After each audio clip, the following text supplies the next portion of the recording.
Hello, one and all. Welcome to episode 3 of Jordan, Jules, and Just Reddit! Where's my mic? I'm Jordan. I'm Jules. And this is Just Reddit. So, Jules, welcome back for another brand spanking new week. How you doing? I'm fantastic, Jordan. It feels like I haven't seen you forever. Clearly you haven't washed that outfit since last time. No, I have not. And the bubble isn't left either. Yeah, the homeless person. Same spot. Yes. So we are back for another week. But this week we thought we would shake it up a little bit. Hashtag Disney Channel shake it up with Zendaya. Shake it up.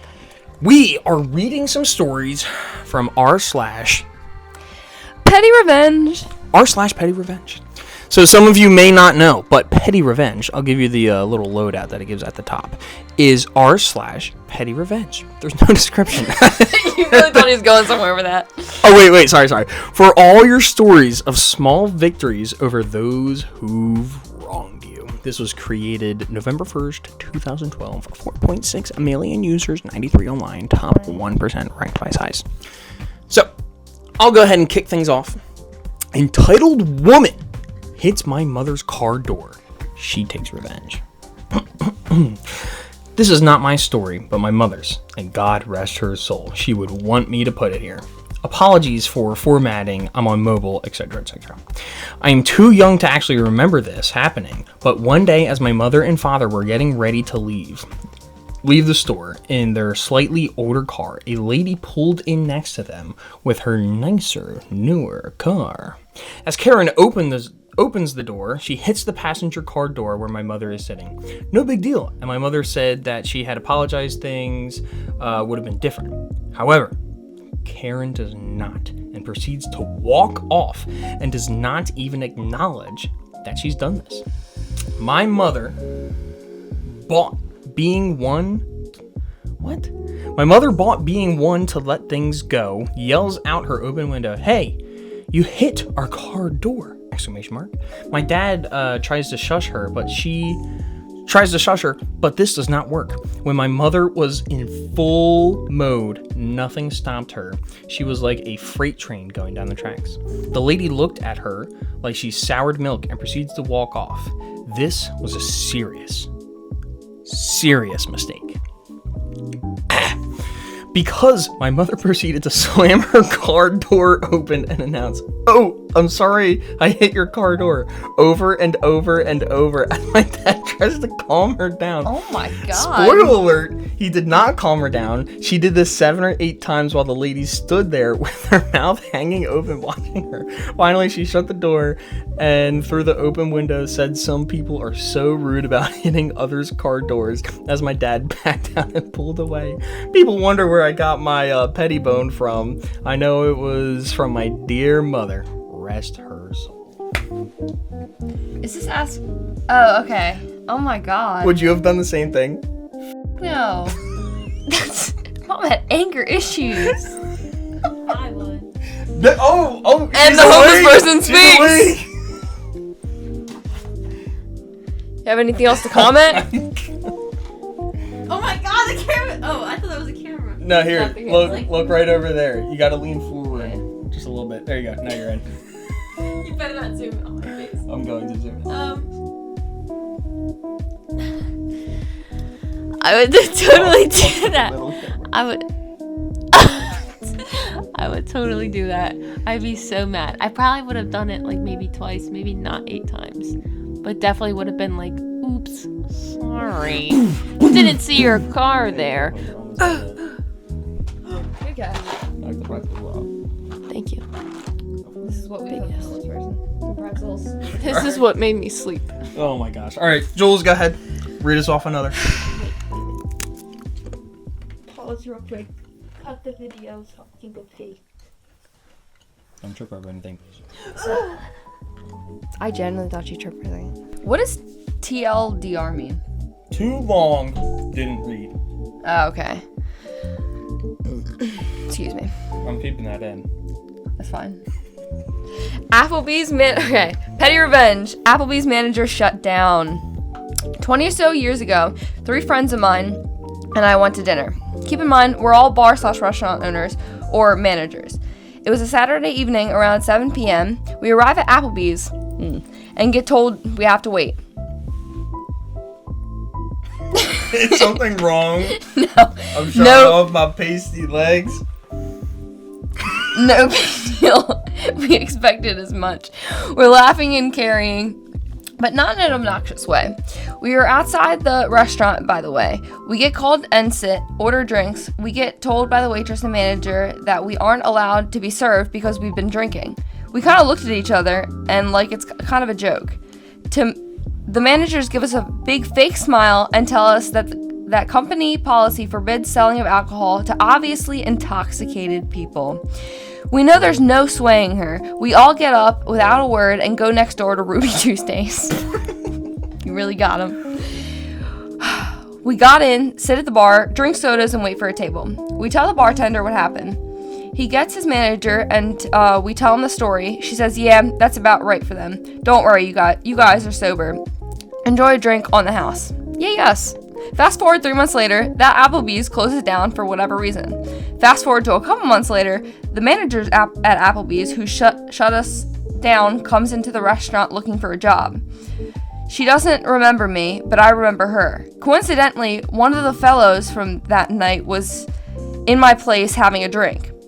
We kind of smirk, and I ask the lady her name, experience in business, ask for a copy of her resume. Weird. Okay. I look it over and very politely say to her, well, I'm sorry your place closed. You'd be a great addition to my establishment, except that you have a bit of habit of turning potential customers away without letting them explain anything. She looks at me like I have 4 heads. I remind her of the fateful evening. She claims to have no recollection of it, but asks for her resume back and bolts out the door. Moral of the story, be careful whose you kick on the way up, because you may have to kiss it on your way down. Okay. She's scared. Oh my god. TLDR, 4 guys denied service by a manager who came to one of the guys' restaurants looking for work. Serves her right. Dude, if I went to a bar and they stopped me after like only 1 drink, I would have been like... They didn't even get... Yeah, I don't think they even... No, you didn't even get one?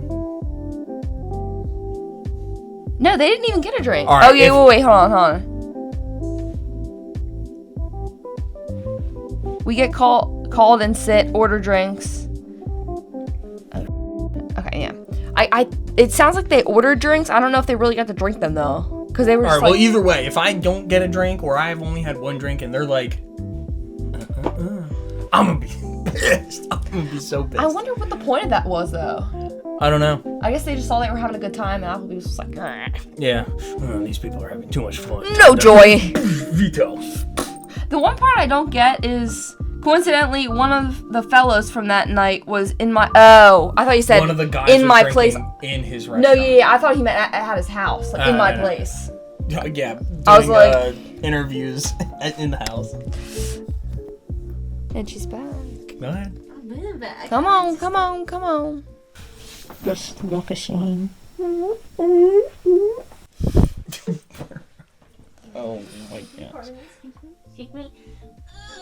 You checked to see if I did. Scammer wasted 5 minutes of my time. Pranked him for an entire year.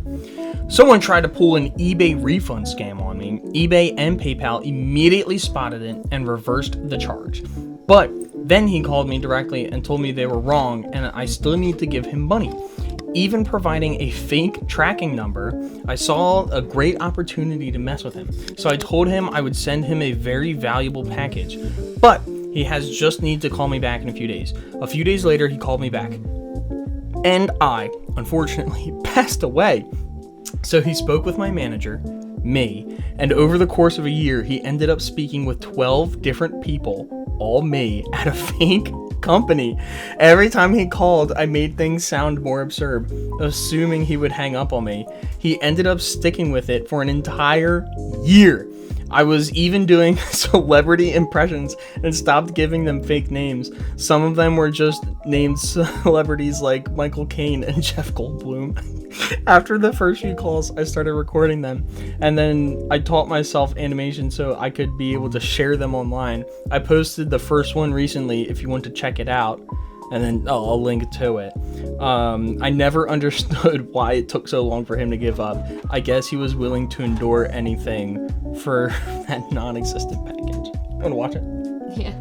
We'll see how long it is.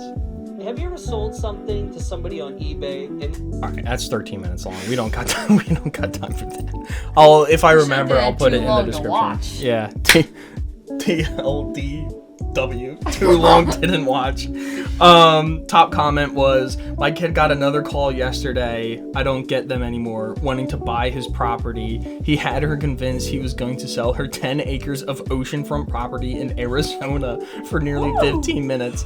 The dock, the boathouse, 5 miles of riding trails through pine trees, 2 saltwater pools, a guest house, 5,000 square foot underground bunker, and a firing range didn't even tip her off. He finally got bored and told her Arizona is landlocked before she finally hung up.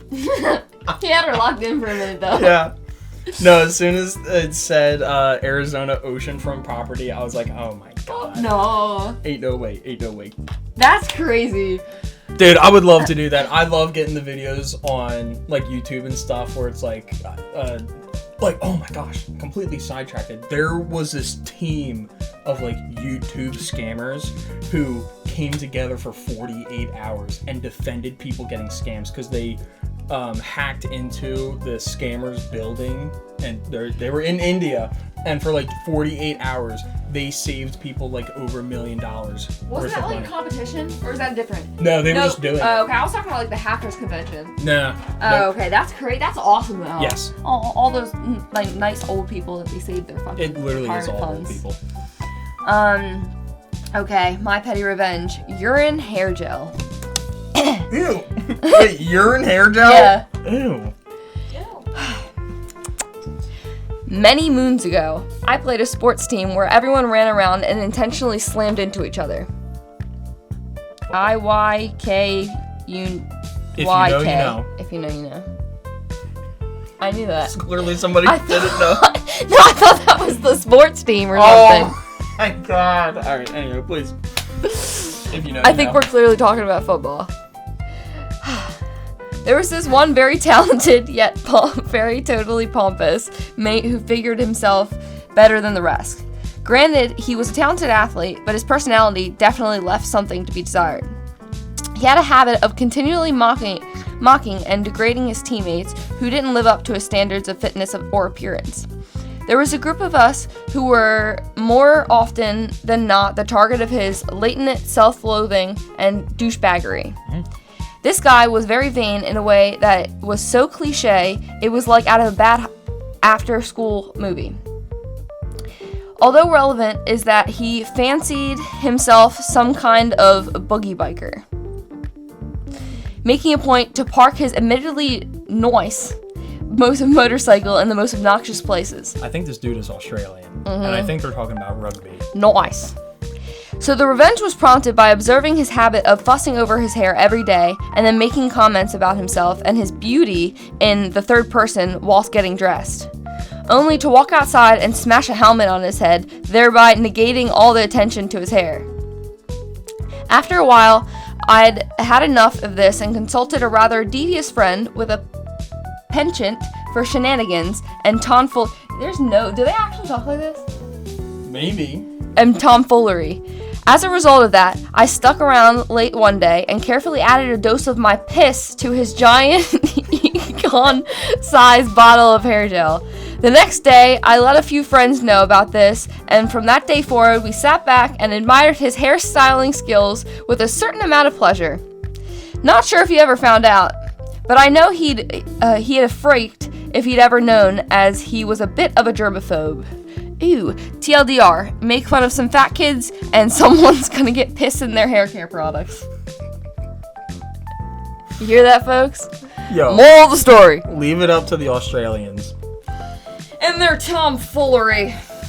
That's amazing. Would you ever stoop down to that level? No, I wouldn't be brave enough to stoop to that level. That's just like, that's foul. Like, I get the guys that but like, that's foul. Have you heard of people putting Nair in? That's f***ed up. Yep. That is really messed up. I know, because doesn't like Nair take longer for the... I know it's a hair removal. Oh, I don't know anything about like the coming back process of the hair. I've been under the impression that it takes longer than like it's shaving like stuff. chemicals. I feel like more like how when you wax, it takes longer. Yes, Yeah. I think it is. So, That's messed up. No, I would cry if somebody did that to us. Seriously. Alright, this is the final story for the night, so make sure you are almost done your popcorns, your sodas, and all that other stuff. No contact POS mother keeps giving us money to buy love. It's simple, really, and a tale most of you have. Parents trying to buy affections after being the worst caregiver known to mankind. I went no contact with my mother a few times. The time it stuck was right after a sibling has passed. The woman was volatile our entire lives, but this was one simple sample. It says simple, but I'm going to assume they said sample. Yeah. I swear I'm good at reading, I promise. She spat in my face at the memorial of my sibling, and I was done. Read it. My one surviving sibling cut ties shortly after also. They're protective of me and thought, if she is this way to my younger sibling, frick do I want her around my children if no change has occurred these 30 years. Alas, every Christmas presents arrive at the dead sibling's home for both of us. This year was a carefully wrapped album of photographs. Thoughtful? No. She had essentially re-gifted us the photo album dead sibling made for her, including messages from the grandkids about how much they love Nanny. Note, these little sentimental statements were written over 5 years ago when they had no concept of how abusive their grandmother is. To top it off, she popped a stack of 5-pound notes in a card, adding up to 50 pounds. Not too much, but enough to make you go, with a question mark. So what did we do? Threw away the albums, bar one photo I didn't know existed of the three of us siblings together, and donated the money to refugees. You see, my mother is a closet racist and all-around bad person. She would scream at a stranger in the streets about how she would help those from our country first. Frick, that starving child that just arrived after their parents were murdered with our country's help. Anyhow, I don't want to get political. I donate to the UK charities and one cause outside of our little island every month. She just inadvertently helped someone rather than see drown. She'd rather see drown. Merry Christmas. Damn. So their petty revenge is donating everything that the mother gives. That's not even petty. That's sad. Yeah. That's more sad. I'm sorry to end this episode on a Damn, sad I know, note. Jordan. My bad. Damn. But anyhow, I want to thank each and every single one of you for joining us. I never thought we'd make it this far. To episode 3. Thank you. Jules, any final words for the people? What did you guys think of those petty revenges? I don't think some of them were very petty. I don't know. I think we're gonna have to dig deeper next time. These What? losers I know. from 16 days ago. But anyway, That does it for us. I've been Jordan, I've been Jules. and this was just Reddit. Almost. So close. All right. Thank you all. Thanks, See you in the guys. next one. Bye. And cut. Finish.